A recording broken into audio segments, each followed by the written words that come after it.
Have you ever felt a specific kind of relief that washes over certain people when they see a text message cancelling plans? It is not that they dislike their friends.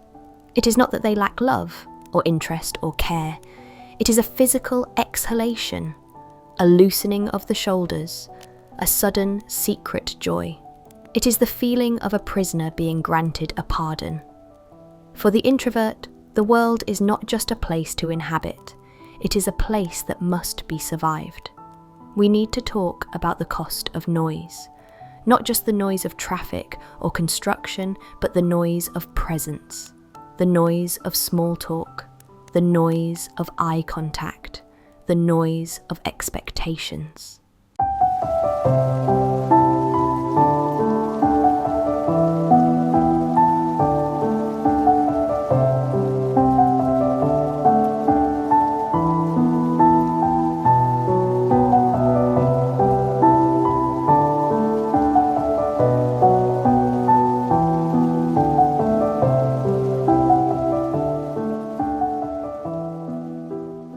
For the extrovert, the world is a battery charger.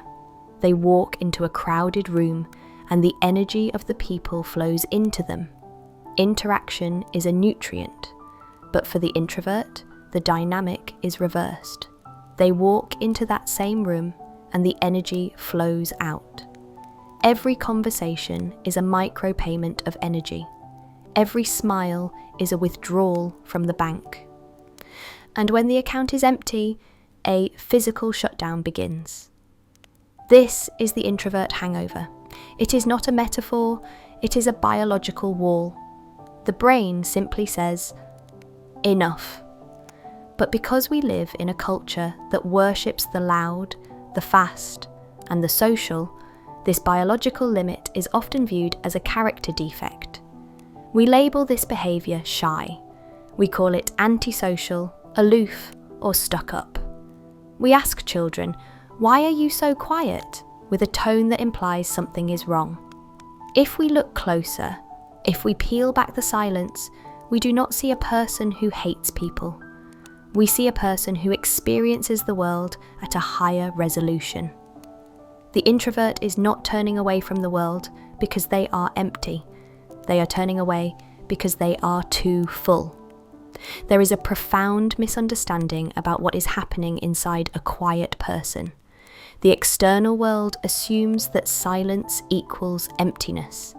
If you aren't talking, you must not be thinking. If you aren't participating, you must be bored. But the psychology of the introvert is defined by a rich, chaotic, and vibrant internal architecture. Imagine the mind as a house. For the extrovert, the party is on the front porch. The door is open, music is playing, neighbours are waving. It is welcoming and visible. For the introvert, the porch is empty. The blinds are drawn. But inside, there is a sprawling library. There is a cinema playing Technicolor movies of memory and future scenarios. There is a laboratory where complex theories are being tested. The introvert is never truly alone because they are in constant conversation with themselves. This is why small talk is so excruciating for them. It isn't just boring, it is an interruption. It pulls them away from the deep, interesting work happening in their own minds and forces them to discuss the weather. It feels like being dragged out of a warm, deep ocean to splash around in a shallow plastic kiddie pool.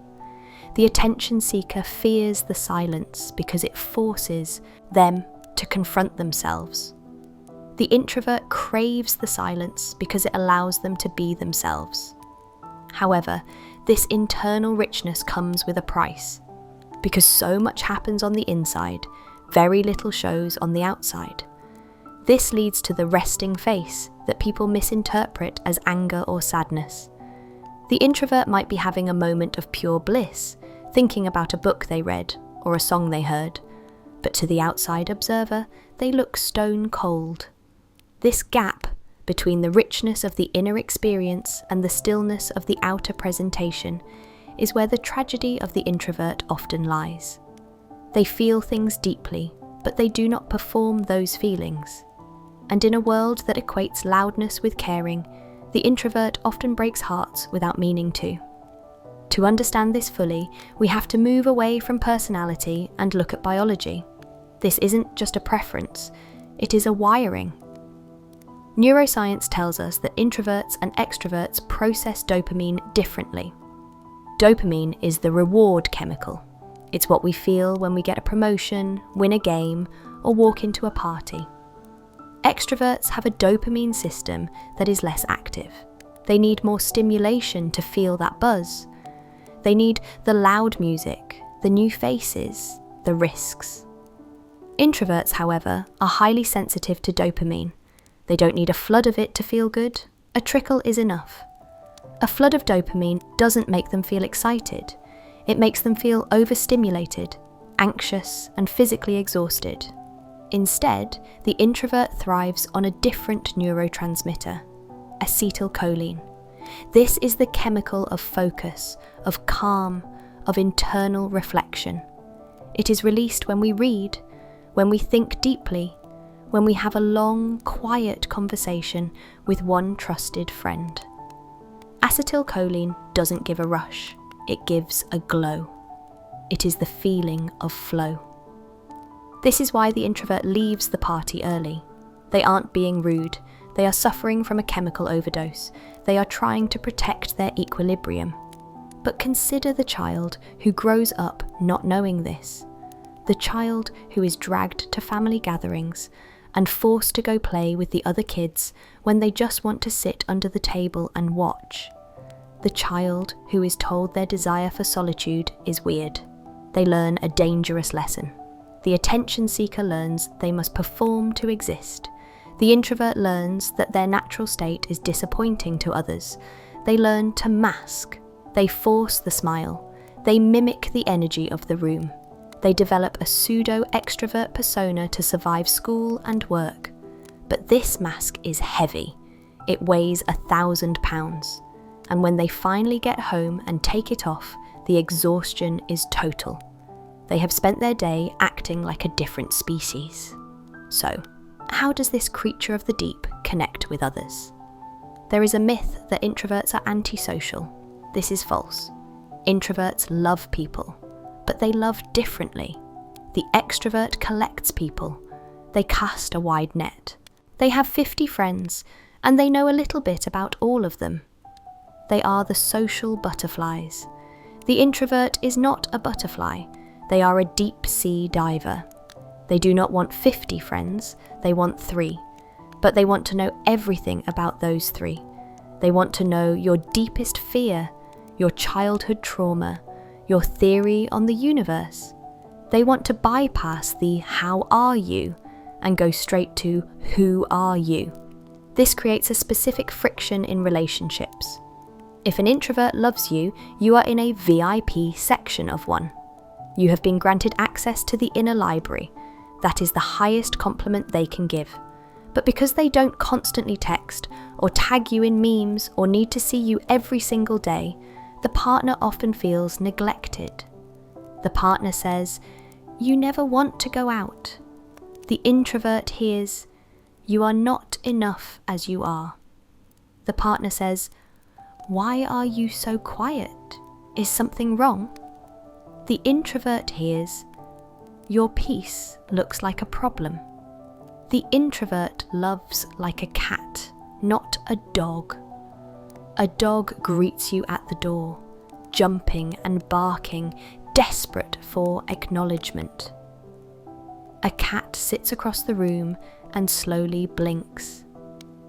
To the dog person, the cat looks indifferent.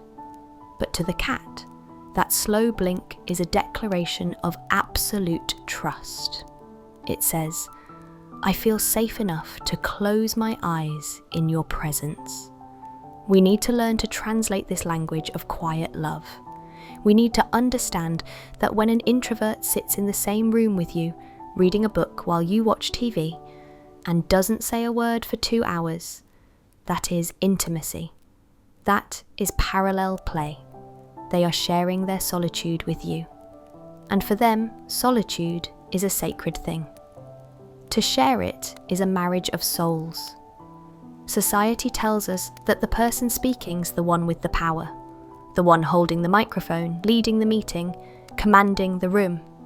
But there is a different kind of power in the corner of the room. Because the introvert is not busy talking, they are busy watching. They are the observers of the human condition. While the room is focused on the loud distraction, the introvert notices the slight twitch in someone's hand. They notice the glance exchanged between two people. They hear what is not being said. In a world that cannot stop screaming, the one who listens is the most dangerous person in the room, because they are the only one gathering data. This is why introverts make incredible therapists, writers, artists, and strategic leaders. They process information before they act. They do not speak just to fill the air. They speak when they have something to say. We must stop trying to fix introverts. We must stop trying to turn them into extroverts. When we force an introvert to be loud, we lose their unique gift. We lose their depth. We lose their caution. We lose their wisdom. If you are an introvert, you have likely spent your life feeling like you are waiting for your real life to begin. You are waiting for the day when you will suddenly become effortless, charming, and energetic. You are waiting to turn into someone else. You must stop waiting. You must stop apologizing for the way your battery charges. How does the introvert find peace in a noisy world? It begins with the acceptance of limits. It is the radical act of saying no. No, I will not come to dinner. No, I cannot take on that extra project. No, I am leaving the party now. And offering no explanation. The explanation is simply, I need to go under. It requires building a life that honours the need for sanctuary. It means creating a home that is a fortress of soft lighting and quiet corners. It means recognising that your downtime is not doing nothing. It is essential maintenance. You are not a smartphone that can be used while it charges. You are a complex machine that must be powered down to update. But more than that, it is recognising the value of your own nature. The world needs the spotlight. It needs the performers, the shouters, the people who rally the troops. We love them. But the world also needs the lighthouse. Think of a lighthouse. It does not run around the island looking for boats to save. It does not wade into the water and scream at the waves. It does not chase the ships. It stands on the rock. It keeps its footing firm. And it shines. It stays in one place, and it offers a light for those who are looking for it. It is consistent. It is reliable. It is quiet. And in the darkest storms, it is the most important thing in the world. To the introvert, you are the lighthouse. You do not need to become the storm to be relevant. You do not need to make noise to have an impact. Stand on your rock. Tend to your inner light. Keep the glass clean. There are people out there in the dark, navigating the chaotic waters of modern life, who are desperate for a kind of stability that only you can offer. They are looking for someone who can sit in the silence without fidgeting. They are looking for someone who listens without interrupting. They are looking for the depth you carry. Do not dim your light by trying to make it a disco ball. Let the world be loud. Let the others dance and scream and run. You do not need to join them to love them. You can love them from your rock. There is a vast, quiet dignity in being the one who watches, in being the one who thinks, in being the one who is okay with being alone. The theatre is empty. The lights are off, and you are sitting there in the centre of the dark. You are not lonely. You are not bored. You are finally, perfectly at home.